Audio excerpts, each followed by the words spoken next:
gerakan perubahan yang juga sejalan dengan apa yang pernah dikonstatir oleh Presiden Jokowi untuk melaksanakan revolusi mental. Kita memberikan dukungannya secara totalitas.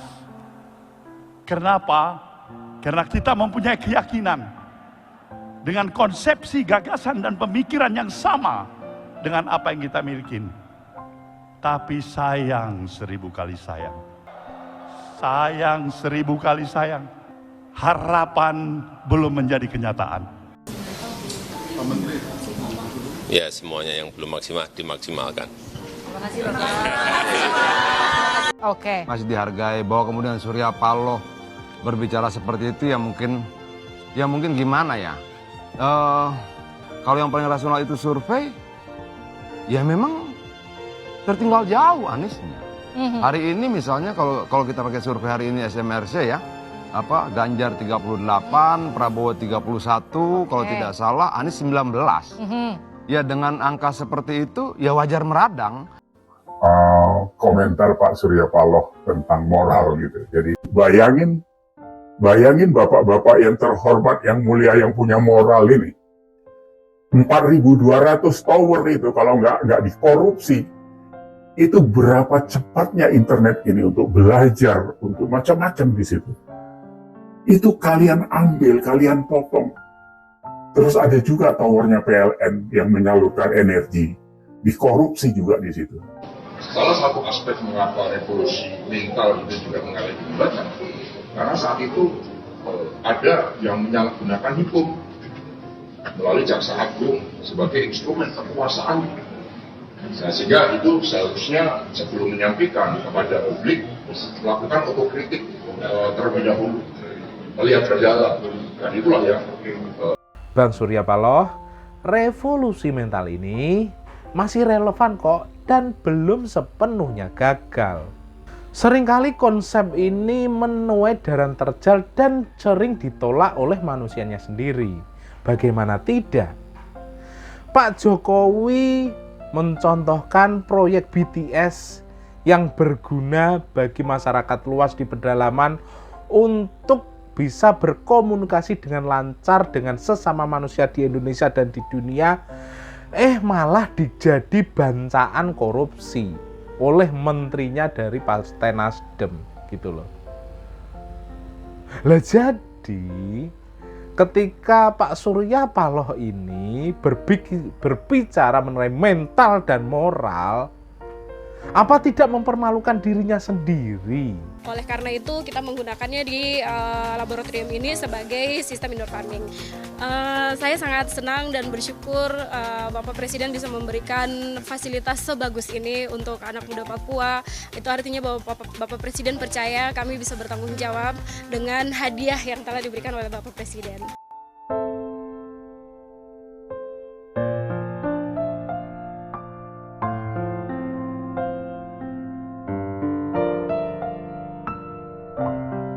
Assalamualaikum warahmatullahi wabarakatuh.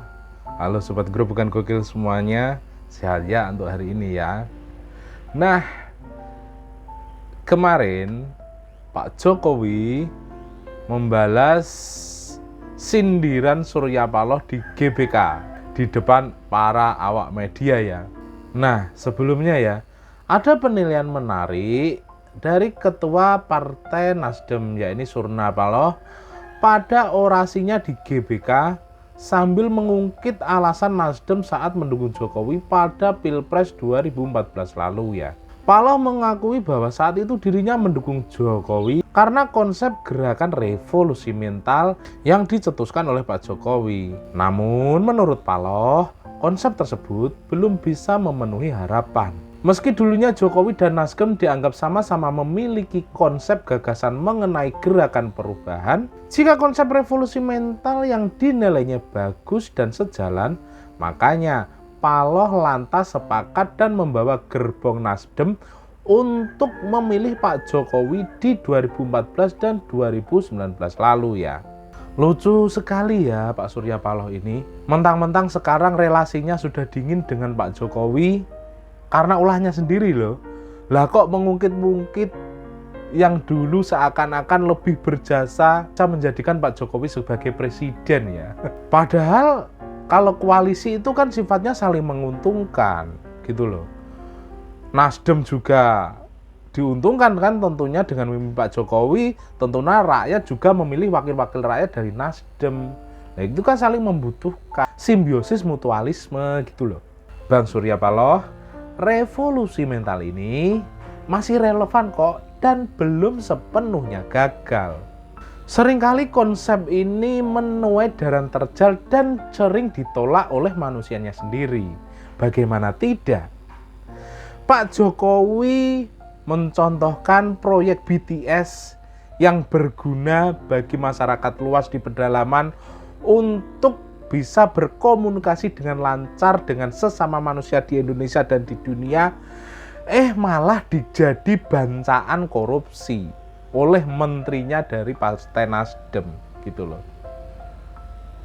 Lah jadi ketika Pak Surya Paloh ini berbicara mengenai mental dan moral, apa tidak mempermalukan dirinya sendiri? Ketika Pak Johnny G. Plate bermasalah dengan korupsi sekian triliun untuk BTS, yang dimana BTS itu ditujukan untuk masyarakat di pedalaman yang belum memenuhi akses internet yang lancar. Memang tak gampang untuk merubah sistem seperti itu. Tapi toh Pak Jokowi sudah memberikan contoh yang baik. Terus saya pikir untuk revolusi mental tersebut, saya pikir Pak Jokowi sudah cukup berhasil ya. Di Papua sendiri sebagai contoh ini ya, baru-baru ini kan Pak Jokowi mengunjungi di daerah Papua dan beliau meresmikan berbagai sarana prasarana di sana yang dikhususkan untuk generasi-generasi muda Papua untuk berusaha, berkreasi dan lain sebagainya.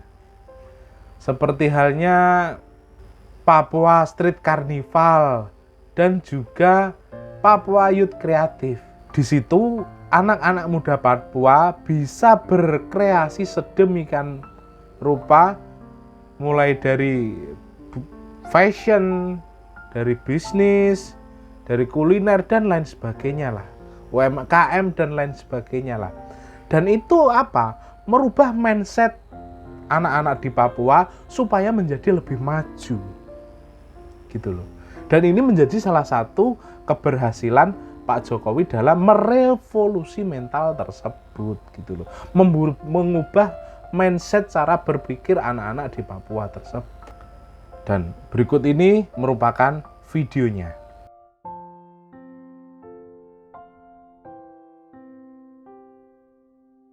Saya bangga sekali karena ini adalah mimpinya kami, mimpi anak-anak Papua. Kami ingin memperkenalkan Papua dari sisi yang berbeda, sama seperti Jember. Dan saya mengucapkan banyak terima kasih, hormat dari kami semua. Terima kasih buat Bapak Presiden, Bapak Menteri, dan seluruh jajaran. Terima kasih banyak Bapak. Saya tidak tahu harus mengatakan apa lagi. Saya hanya bisa mengucapkan banyak terima kasih Bapak.